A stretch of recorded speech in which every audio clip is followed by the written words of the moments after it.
Good morning, First Christian Church. I'm glad to have with me today a young couple in our church. We want to celebrate, Molly and Jacob Cooper.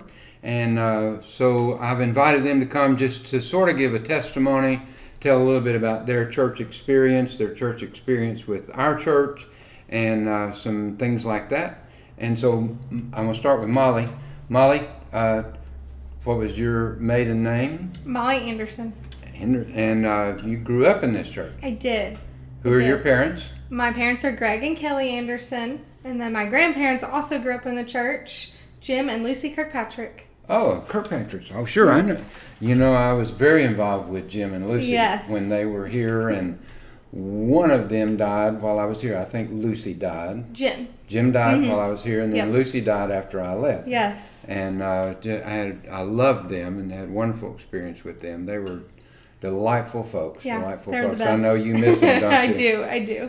And so what was it like for you growing up in this church? I really enjoyed my experiences in the church. I was really actively involved in the youth.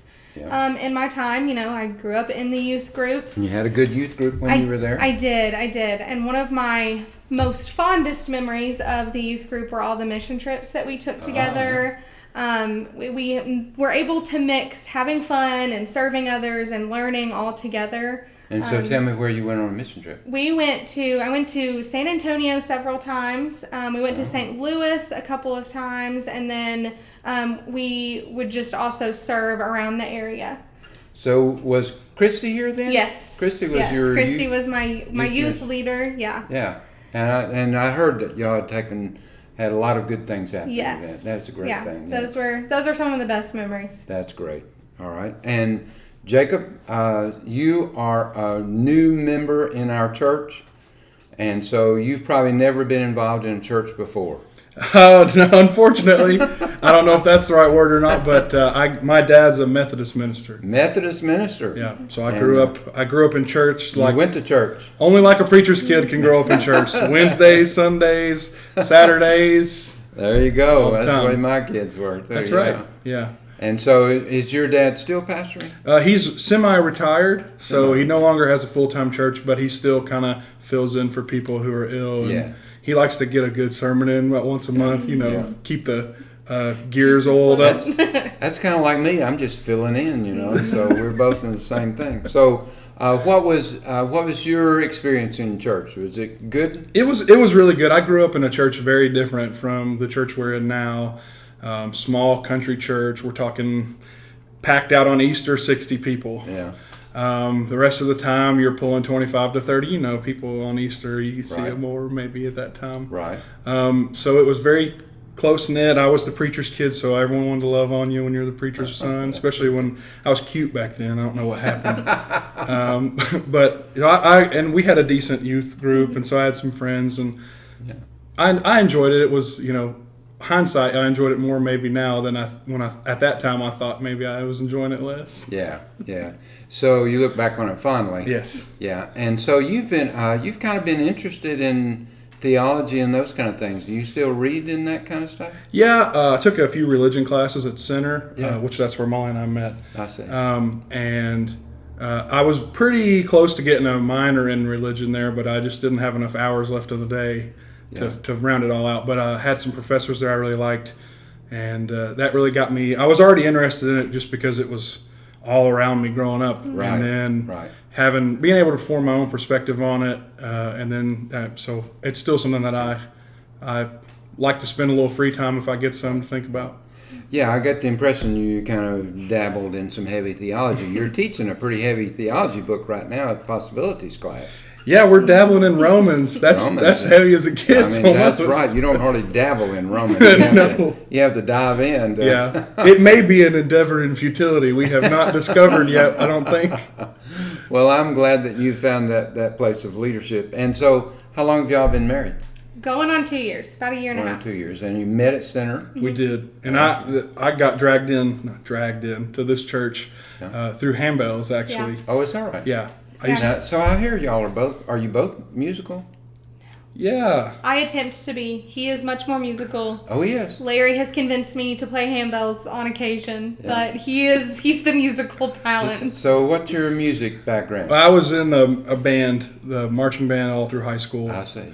Learned the French horn, and then sold my French horn and bought a set of bagpipes, and haven't looked back. Bagpipes. You play bagpipes. I do play the bagpipes. Man, Not very good, we but need I to do have. play. What would it be? What kind of service would it be? We play bagpipes. You know? It'd be a loud Is one. that Scottish or what? Yes. Yeah. Scottish. So we could have a Scottish worship service. Yeah. So you could play. They don't have a tone. I mean a volume control. No, on there, loud. do they? it's one Volume volume. is loud. The dial's stuck on 10. That's pretty funny. Yeah. Okay, and so what other hobbies do you have? I like to play frisbee golf. I got Molly into that. Her brother Oh, yeah. also got into that with us. Oh, that's Yeah. cool. We like to do that, and then I've got a few friends. We like to watch soccer together. Big soccer fan. Yeah. Do you have any special hobbies? Well, I have my horse. So Your horse? Yes. You have a horse?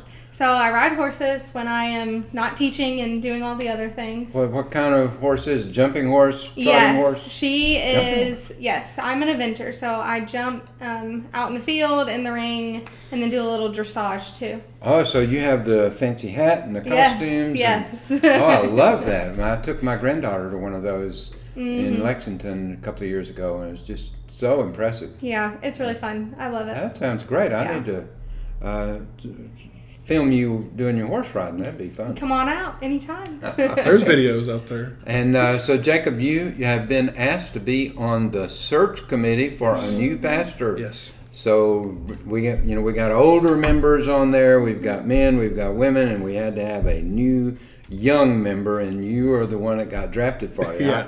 So how's that been so far? I think I might be the oddball out. No, I'm just kidding. It's been really good. I already was pretty good friends with Nancy and Jan because they're in the possibilities class. We've all Right. been in there together. Right. But I really didn't know Elmer or Jenny very well, so it's been really, really awesome just getting to know one another. So that's an aspect of it I'm enjoying. I'm impressed with the quality of this committee, aren't you? Yeah. Everyone on the committee seems like they're really passionate about this and they care a lot about this church. That's a great thing. And y'all had a meeting last night. We did. So you've had what, 3 meetings so far? 3 or 4. Yeah. 3 or 4 meetings. Do you have a new pastor yet? No, not yet. I think But you're close. I think our default statement is we're closer now than we've ever Closer, been. that's Nancy's line. That We're is, closer yeah. now than we've ever been. That's the right answer. So that'll be, and that's an exciting thing. I mean, that's got to be. I'm sure that's a lot of work, and there's going to be a lot of. But there's something really satisfying and exciting about being a part of that It is. committee, isn't it? Yeah, it's very rewarding in the sense that you feel like what you're doing is going to bring the church into a new season. That's right. Yeah. And I think that's the exciting part of it is that we have this opportunity, I think, to take all our limitless potential here Right. and to formulate it into something that's going to be great for us, for our community, for our Right. spiritual life. And I have a sense that everybody on the committee feels that it is a deep responsibility to do it right. It is. Yeah. Yeah, we're definitely not rushing things. Yeah. So if you're getting a little antsy, maybe pray for us. There you go. Praying for the search committee is the right thing to do. So Elmer had told me that you had shared something with the committee that he was especially impressed with. Try to recap what you said to the committee. Yeah, I think when we were just talking about this church and our congregation and just the type of people that we have here, how much love we have between us, it got me thinking about the church I grew up in because I felt like we had a lot of love there too. But we were so, limited by our size and everything. I start thinking about this church. It seems like we just have so many members willing to serve. We've got just a limitless potential of what we're able to do. We have an amazing facility. People on the staff all seem dedicated. Our elders are very involved. They want to love people. They want to know that they're loved, and they want. It's just the sense of community that we have here is so strong, and I feel like a new pastor with the right vision can take that and guide it into something truly, really great for us, for our community, for Danville, for Christ. And it just fires me up. I mean, it gets me sort of going just to think about what we have here and what it's capable of. And I think there is someone out there who can do that. There you go. I love that. I love that optimism, and I feel the same way about this church. This church has a lot of great resources, and I one of the things I've tried to emphasize since I've come is about the people, kind of belonging to the church because of the church and the connections we have with each other. They're just wonderful people in leadership.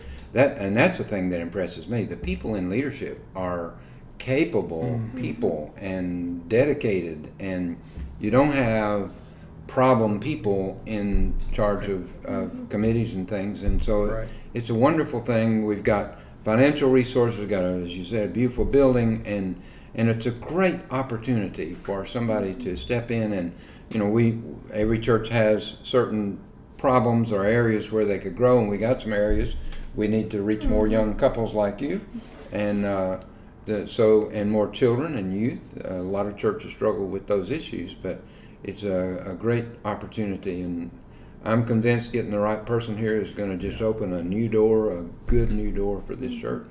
When we met last night, Don Gillette, who is our regional minister, he shared something that I think everybody could do with a think about, and that's that when you come to a new pastor, you're opening a new season. And each previous pastor has a season that they've brought, and then when they go, you transition to another new season. And so I think just having us all mindful on enjoying the season that we're in, thinking about the good things about the season that has passed, and then focusing on what we can do with our new season. That's what's got everyone in the search committee really fired up, is we all want to bring that new season to this church. Oh, that's a wonderful thing to say. I love that. Well, I want to thank you both for coming and talking with me and sharing chats with Mickey, and I'm glad for the congregation to get to know them better as I get to know you. And we're going to certainly be praying for the search committee and praying for both of you as a new young couple getting involved in the church. Well, thank you for sharing this time with Chats with Mickey.